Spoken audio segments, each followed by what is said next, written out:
Hi, the purpose of this short video clip from Photographing Australia, the Northern Territory, is to introduce you to just one segment, which is the top end of the Northern Territory, and also the introductory pages. And so when you download the e-guides, you will find here on page 1 links to either 1 or 2 videos. So join me for a look around the top end. And this is very similar to the videos right through that link up with all of the e-guides. And of course they're designed to give you a little bit more detail and some anecdotal tips for following the maps. Let's have a look. So this is our first recommended stop if we're moving from Camooweal or the Gulf Country Highway 1 across and visiting Lyman National Park. And before we click on the link to reaffirm exactly where we are, this is Google Earth. The difference between Google Earth and Google Maps for having a look at the topography is simply that Google Earth the resolution is a lot higher. So it's worthwhile doing screen snaps. I usually, when I'm doing a trip, do screen snaps off Google Earth and store them on my tablet so that I can just, basically thumb through, so I don't have to be concerned about not being connected to the internet. Some years ago I hired a helicopter and flew all over this country. These sandstone parapets are absolutely spectacular from the air. And this is what's known as monsoon forest.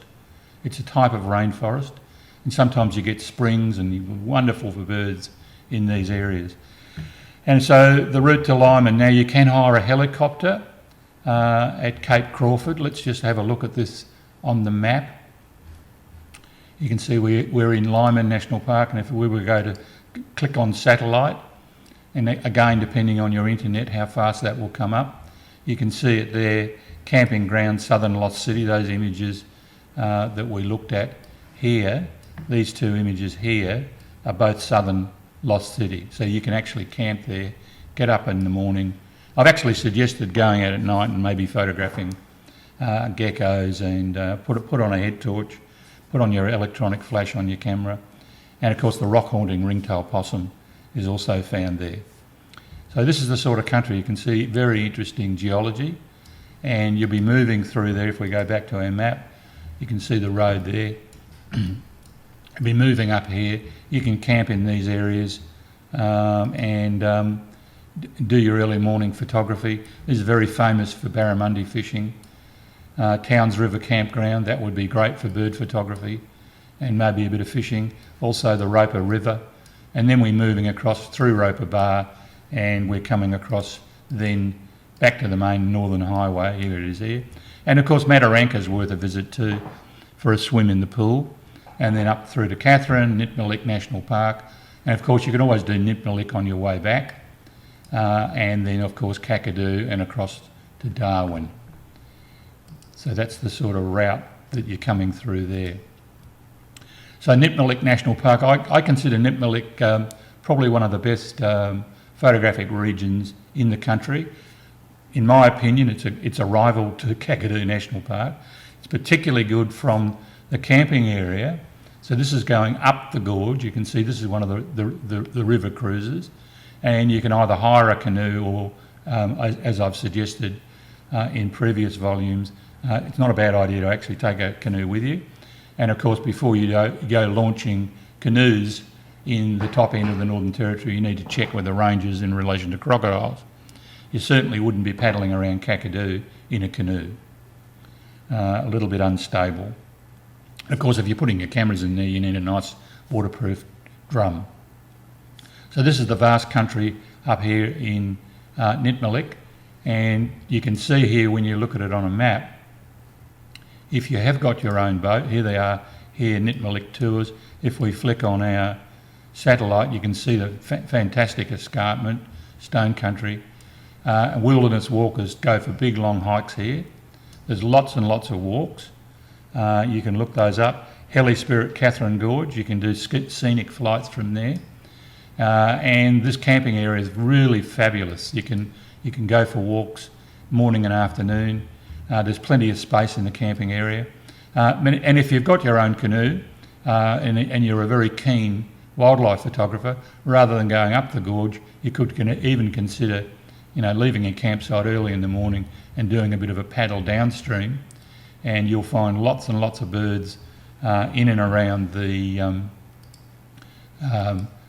Barringtonia freshwater mangroves and the paperbarks along the river bank. You can see a little bit of it here. This is heading up the gorge.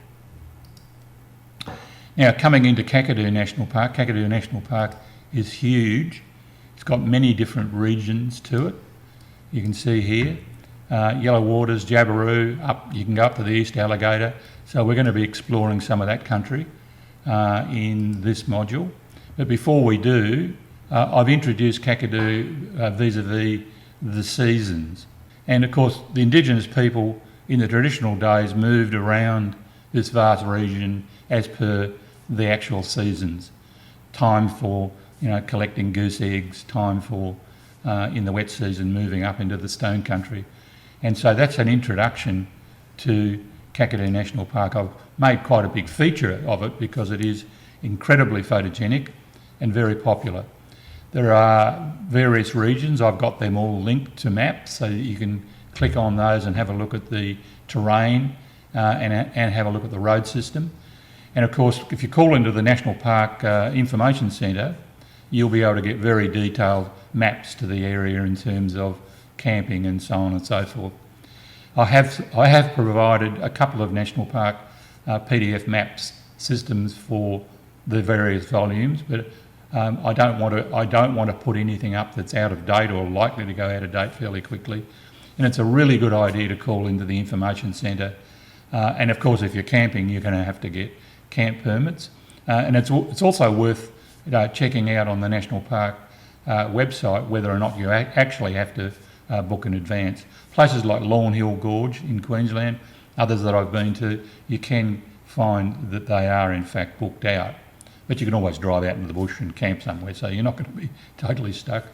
This is in volume 1 I gave some considerable detail to this, but I highly recommend if you're doing any tours, you do them with the Indigenous people.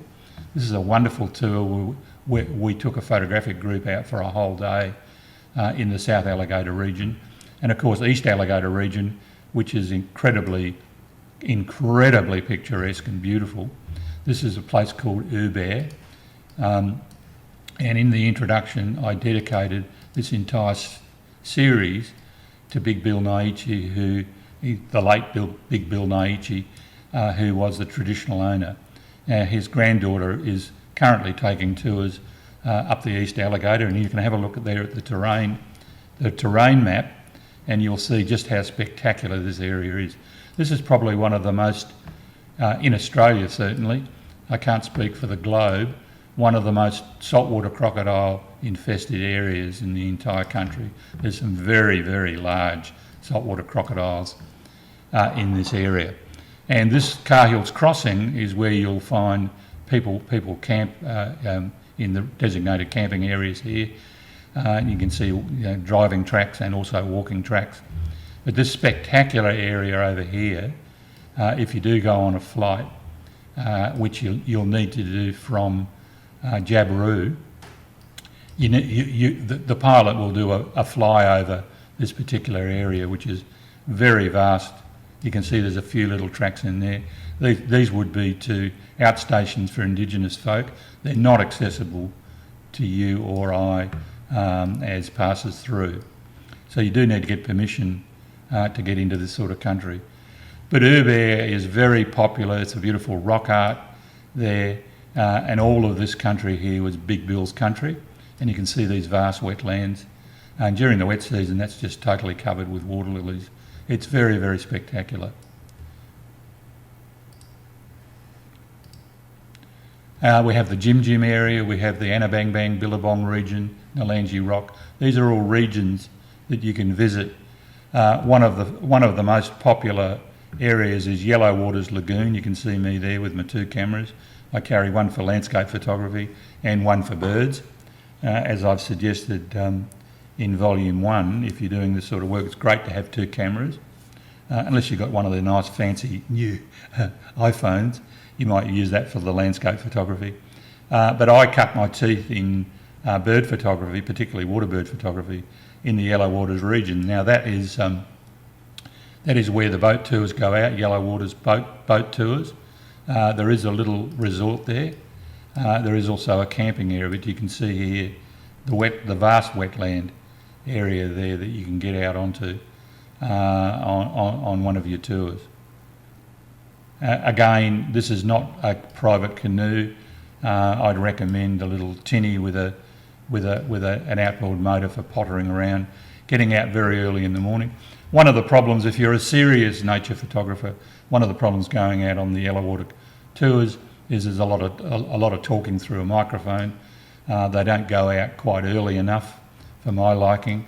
This is a very late afternoon, very early morning area, all around the South Alligator Rivers region. And of course in the wet season, this is just all wetlands. It's just fantastic. This is another region, the Arnhem Escarpment, Kakadu National Park. You can see this is a screenshot from Google Earth, and this is where your Nalangi Rock is here.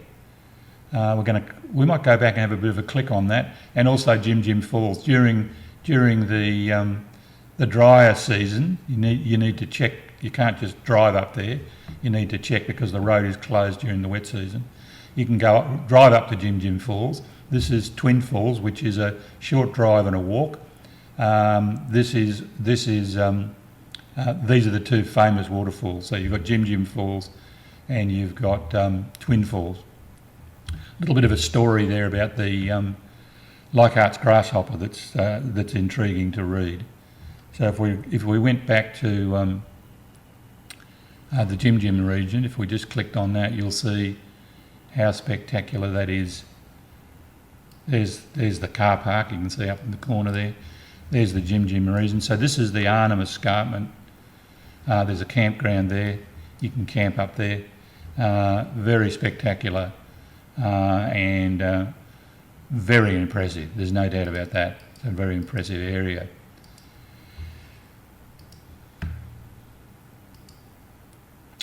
A little bit of art photography out on the floodplain if you happen to time it when the lotus lilies. And, April, May is a good time. The wet season's gone. The lilies are still healthy. They're not rotting in the sun. It's a great time to visit this region for that kind of photography. And that's my capture the essence for Kakadu. These are results of many years, of course.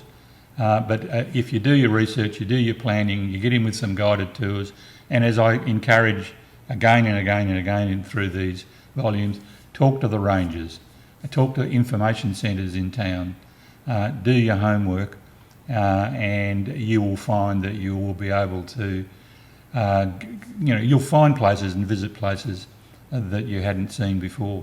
So this is East Alligator, so this is Arnhem Land over this side, and this is Kakadu National Park on this side.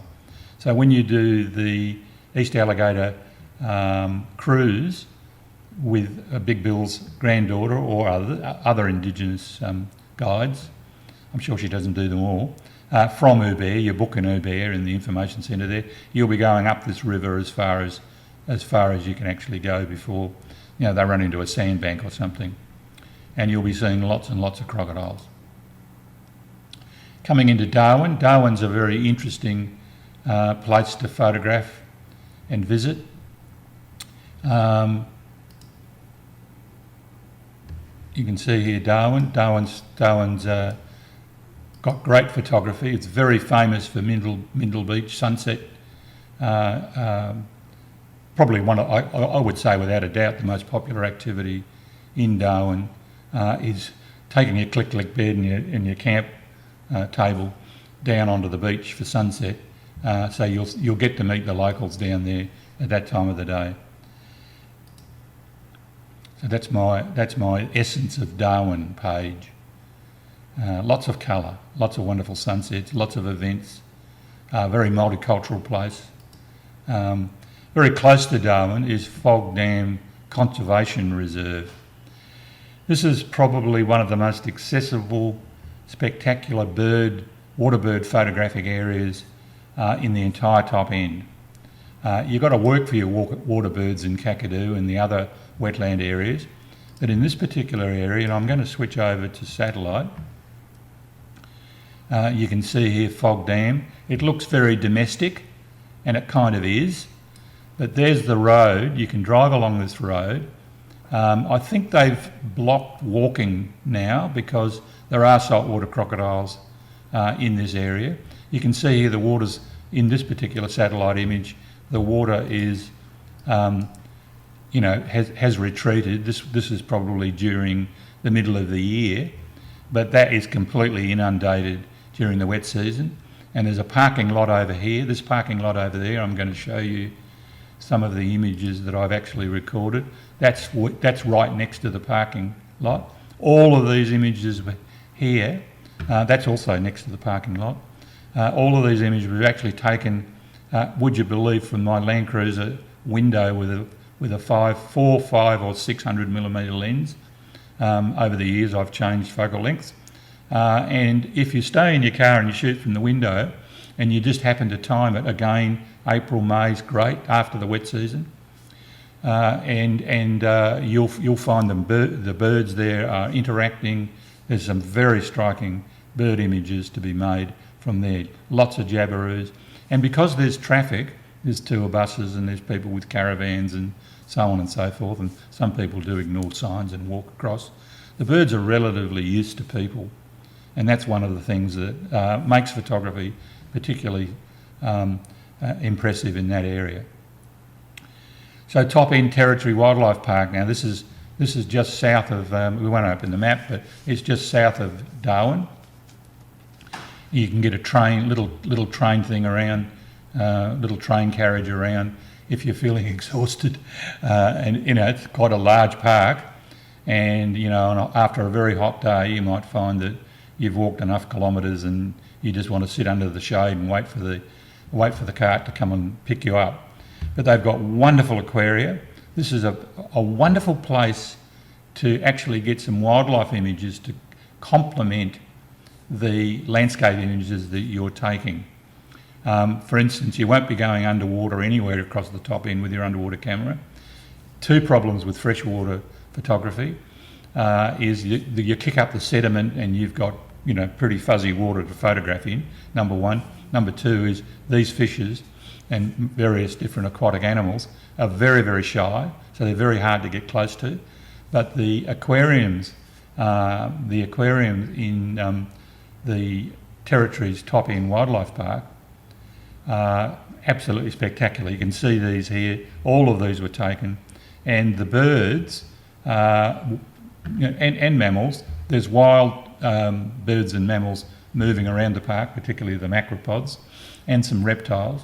But what they've done is they've created these wonderful little micro habitats. So you actually walk through, and we'll be looking very shortly at the Red Centre's version of the same kind of presentation. So the people walk through the tunnel, and on your left and right you've got these wonderful micro habitats. So if the birds and reptiles, like turtles and monitors, live in a mangrove habitat, then they've got a little mini mangrove habitat. If it's a woodland habitat, they've recreated a little woodland habitat. So it's a wonderful place to get a bunch of images that you can then align, because they're well interpreted, there's well signed. It's always a good idea to photograph the sign while you're photographing the fish or whatever it is, so you've got a name to go with it. But it's wonderful to be able to put them together, and you can see this is actually on the property. So it's probably one of the top 3 or 4 fauna parks in the whole of Australia. So explore the Territory Wildlife Park on their website before you go there, because they do have feeding times. And of course, south of Darwin is Litchfield National Park. That's just down the road, so to speak. Wouldn't be 45 minutes, 50 minutes from Darwin. There's Berry Springs, there's Darwin there. So it's not too far down. And this is a loop. You can do a nice loop heading back up to Darwin, or if you've done the loop from Kakadu across to Darwin and you're leaving to continue your round Australia trip, you can always call in there on the way. Very famous waterfalls. We've got two wonderful waterfalls. So on a humid hot day, you can pop in for either at Wangi, this is Wangi Falls, or you can pop into Florence Falls here. I strongly suggest early in the morning. Tourists tend not to get active in the 5:35, 6:30 hours. And of course, if you do walk down to Florence Falls, very quietly looking to your left and right, you might encounter the short-eared rock wallaby. They're very, very tame in that area. So, moving down from Litchfield National Park and our short-eared rock wallaby encounter. Here we are here, up there at Litchfield. We've moved down through Katherine. The next main national park is Judbarra Gregory National Park, campgrounds and fishing. Quite a spectacular area again. And then, of course, Victoria River. You can see Victoria River runs across the road here. I was actually caught in a flood here at Timber Creek for a week. So we couldn't get across the Victoria River. You can do tours up the Victoria River. You can camp there, fish there. There's quite a nice roadhouse cafe. There is also accommodation at Timber Creek. And the next adventure is Keep River National Park, which is a relatively small national park in terms of access. There's only limited access. It's quite vast. It actually extends all the way through to the Victoria River. And then, of course, we're then crossing over into the state of Western Australia. So let's just hide that away and continue. These are some of the images, and I've sort of said to the story, here's the Victoria River Road, the highway blocked by the flooding Victoria River. And what we did is we went out, as far as we could travel, we went out and photographed little elements that represented the flood. So there's always something to do if you get stuck somewhere, do a little photo essay on it. And then, of course, down into Keep River, which then takes us on into Western Australia. Lovely little wetland area there just as you go into the park, which is a good place to come early morning. You won't find anyone else bothering you there. There's a camping area. An afternoon sleepover, and then maybe the morning light. This is morning light. Lovely golden hour, you can see it here. These lovely puddings of rock, very similar to the Bungle Bungles, which we'll be visiting in the Western Australian module. Terrific Wandjina character rock art. So once you get to the end of each segment, you can either choose to continue on in the e-guide or clip on the little return button, go back to the menu. And in this case, the next section that we actually visit is the Red Centre. So we've looked at the top end. We're now going to pop down into the Red Centre. And so there's a separate video for the Red Centre. And of course, the e-guide is one continuum all the way through. So I hope this has given you a better idea of how the videos and the e-guides actually work together.